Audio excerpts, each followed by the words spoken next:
네, 여러분 안녕하세요.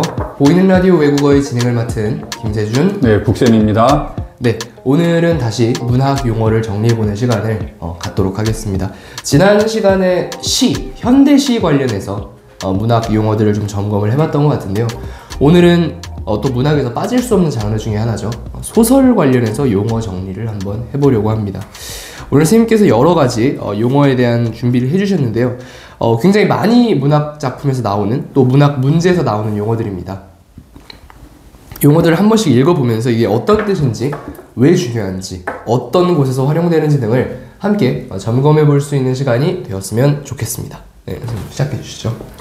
오늘 아주 기대가 되는 그런 방송이라고 생각이 되는데, 소설이라는 걸 이제 한번 오늘 주제로 이야기를 해보려고 그러거든. 네, 소설 하면은 제일 먼저 뭐가 떠올라? 소설 하면은 보통 뭐 책이 떠오르죠. 책이 장편 소설, 단편 소설, 뭔가 재미있는 서사 구조를 바탕으로 한 이야기. 서사 구조. 네, 스토리가 생각이 나는 것 같습니다. 약간 이제 또 전문적인 용어가 나오는데 서사 구조 막 이런 말. 근데 나는 이제 소설하면은 제일 먼저 떠오르는 게 뭔지 알아? 뭐가 떠오르시죠? 대부분의 사람들이 그런 얘기해. 아유, 소설 쓰고 있네. 이런 표현. 소설 쓰고 있네.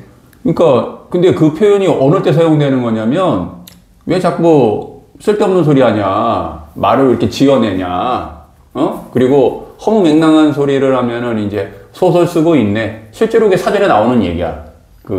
이제 관용적으로 지금 많이 사용하는 말이거든. 근데 나는 이제 그 말을 들을 때마다 국어를 가르치는 입장에서, 와, 저 말은 사실 저렇게 쓸 수 있는 말이 아닌데 라는 생각을 나는 개인적으로 해.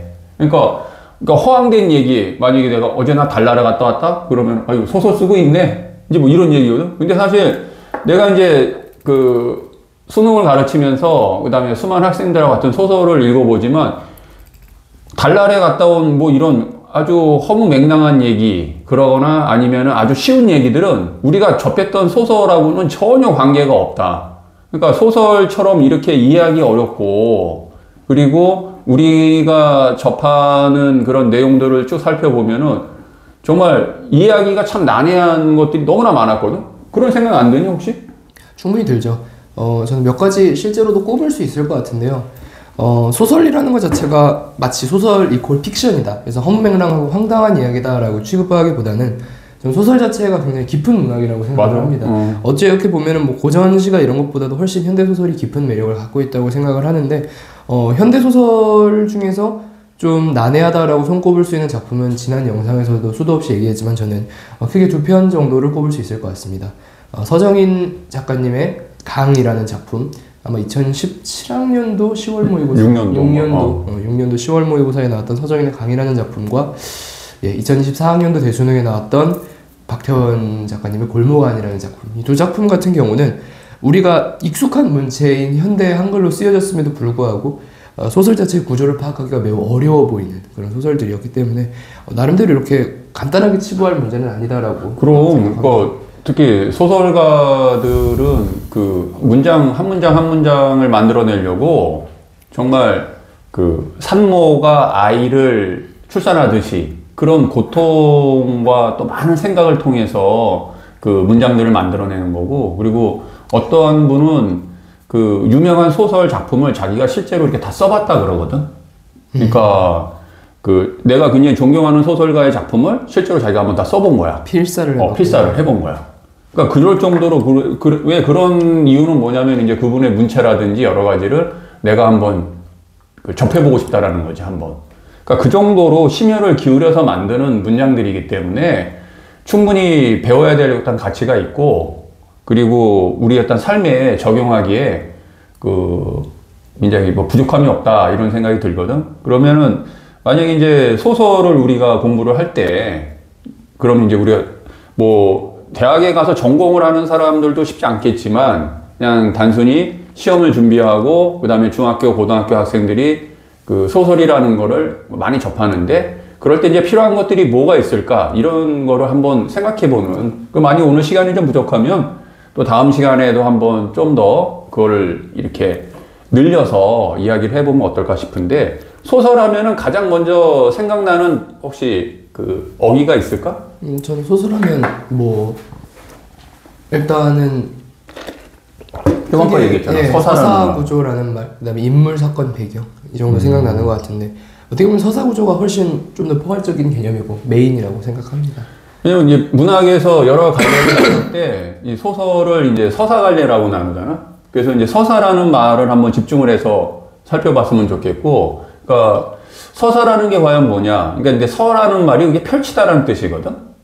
근데 사라고 하는 거는 결국 사건, 어떤 일 이런 뜻이잖아. 그러니까 어떠한 그 사건이나 그다음에 내용을 펼쳐낸다라는 게 이제 서사인데, 근데 결국은 이제 서사라는 말을 정확히 따져보면은 어떠한 팩트나 아니면 어떠한 내용을 이렇게 있는 그대로 적어낸다라는 뜻이거든. 서사라는 게. 그러니까 소설을 가만히 보면은 그게 이렇게 이야기를 쭉 뭔가 있는 그대로 이렇게 적어내는 거야.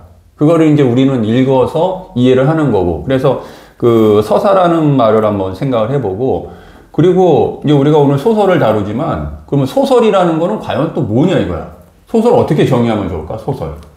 일단 소설 영어로는 픽션이죠. 픽션. 노블. 노블이라 그러지. 노블.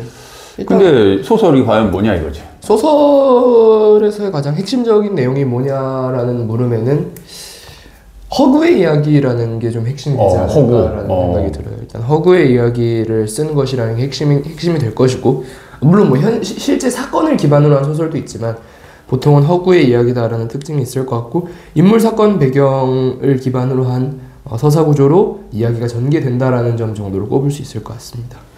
그 한강 소설가가 이제 노벨 문학상을 받았잖아. 네, 또 그렇지? 네. 그러니까 물론 이제 같은 동문이신데 매일 학교 앞에 뭐 포스터를 걸어놓고 지금 그래서 보고 있습니다. 근데 이제 한강 작가가 있다. 그러니까 무슨 얘기냐면 소설은 일단 작가가 있다라는 걸 한번 생각해 보자는 거야. 그러니까 작가가 그러면 그 소설을 쓸 때 뭐를 생각할까? 결국 상상을 하게 되지. 그러니까 물론 자기의 경험도 있을 수 있고 자기의 어떤 지식도 있을 수 있고 여러 가지를 이제 그 이야기에다가 담아내는데 일단 그거는 실제로 있었던 일이 아니라는 거. 그러니까 방금 전에 그 얘기한 허구라는 말하고 연결이 되지. 그치? 그러니까 보통 이 소설은 허구라는 거에 일단 처음에 방점을 찍어야 돼. 그러니까 허구라는 게 뭐냐? 실제로 있지 않았던 일이라는 거야. 그래서 보통 허구가 뭐니? 그러면은 뭐 가짜요. 그런데 가짜라는 말은 부정적인 의미가 좀 들어가 있죠. 그치. 그리고 가짜라는 말은 우리가 어휘 선택을 잘해야 되는 게 가짜라는 말을 언제 사용해? 예를 들면 저게 금이니? 근데 금의 모양을 했지만 실제로는 금이 아니야. 그쵸. 이게 가짜거든?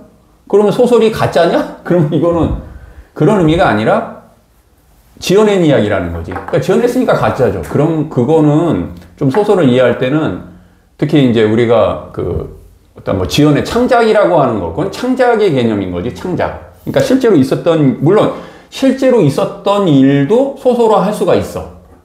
그렇죠. 되게 많잖아요, 사례는. 역사 소설이라든지 이런 것들은 실제로, 그리고 이제 근데 정확하게 역사가 아니기 때문에 팩트만 놓고 쓰는 건 아니겠지.